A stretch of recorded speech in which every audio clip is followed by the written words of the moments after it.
আজকে আমার খুবই পছন্দের একটি রেসিপি নিয়ে হাজির হলাম।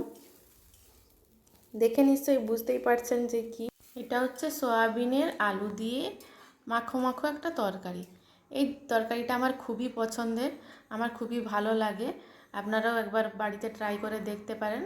আশা করছি আপনাদেরও খুবই পছন্দ হতে পারে। এইভাবে যদি আপনি আপনারা বাড়িতে বানিয়ে দেখেন তাহলে কিন্তু খুবই ভালো লাগে।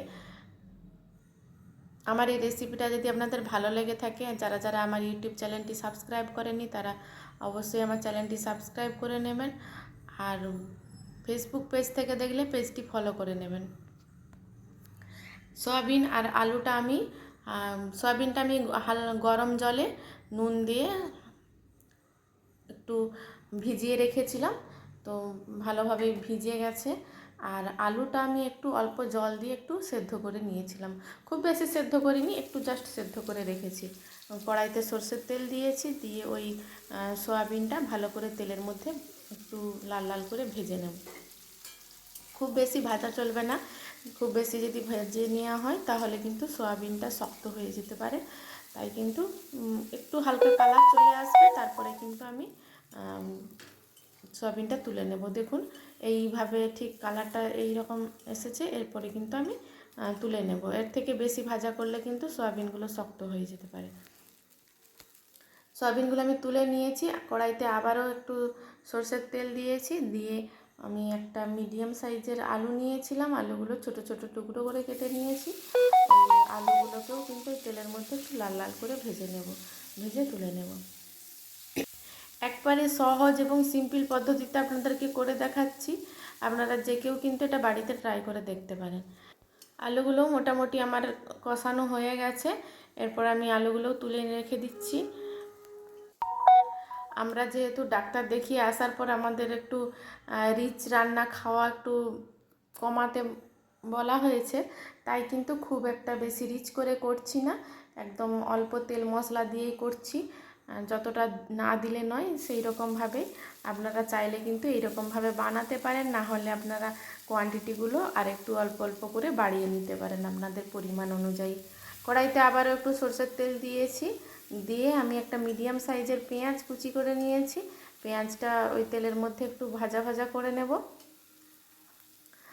হালকা ব্রাউন কালার চলে এসেছে পেঁয়াজটার মধ্যে, আর বেশি কিন্তু ভাজা করব না। তারপর দিয়ে দিচ্ছি একটা ছোট্ট আদার টুকরো বেটে নিয়েছিলাম, ওই আদার টুকরোটা ওই আদা বাটাটা পেঁয়াজের সঙ্গে একটু ভালো করে কাঁচা গন্ধটা চলে যাওয়া পর্যন্ত আদাটা একটু ভালো করে ভেজে নিয়েছি। তারপর দিয়ে দিলাম পরিমাণ মতো হলুদ গুঁড়ো, একটু লাল লঙ্কার গুঁড়ো, দিয়ে আবারও একটু মশলাটা কষিয়ে নেব।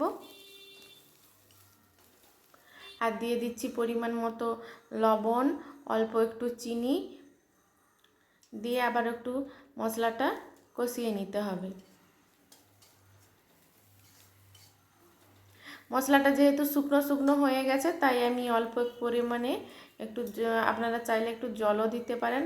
আর আমি এখানে 1 চামচ মতো পোস্ত বেটে নিয়েছিলাম, পোস্ত আর হাফ চামচ মতো জিরে বেটে রেখেছিলাম, ওটা ওই মশলার সাথে দিয়ে আবারও ভালো করে কষিয়ে নিয়েছি। অল্প পরিমাণে একটু জল দিয়েই কষিয়ে নিয়েছি, তেল খুব একটা বেশি দেইনি। তারপর ওই সয়াবিন আর আলুটা দিয়ে দিলাম মশলার সাথে, ভালো করে মিশিয়ে নিতে হবে মশলার সাথে। মিশিয়ে নিয়ে তারপর পরিমাণ মতো জল দিয়ে দিতে হবে। এটা কিন্তু খুব বেশি ঝোল ঝোল থাকবে না, একটু মাখো মাখো ধরনেরই হবে, তাহলে কিন্তু খেতে বেশ ভালো লাগে। আমি কিন্তু এখানে খুব বেশি মশলা ব্যবহার করিনি, ওই মশলা বাটা জলটা দিয়ে দিলাম, আরও কিছুটা জল দিয়ে দিতে হবে।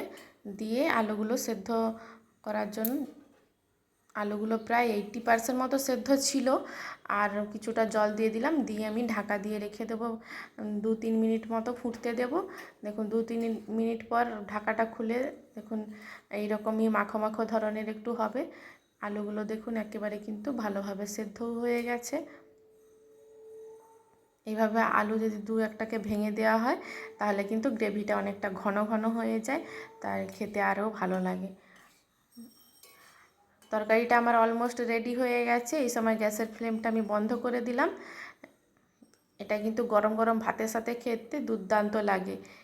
যখন আমার বাড়িতে সবজি কম থাকে তখন কিন্তু আমি এই রেসিপিটা বাড়িতে বানাই, খেতে কিন্তু অসাধারণ হয়। এভাবে আপনারা একবার চাইলে বাড়িতে বানিয়ে দেখতে পারেন। আজকের মতো রেসিপিটি এখানেই শেষ করলাম। দেখা হচ্ছে পরের আবার একটি নতুন রেসিপি নিয়ে। ততক্ষণে সবাই ভালো থাকবেন, সুস্থ থাকবেন।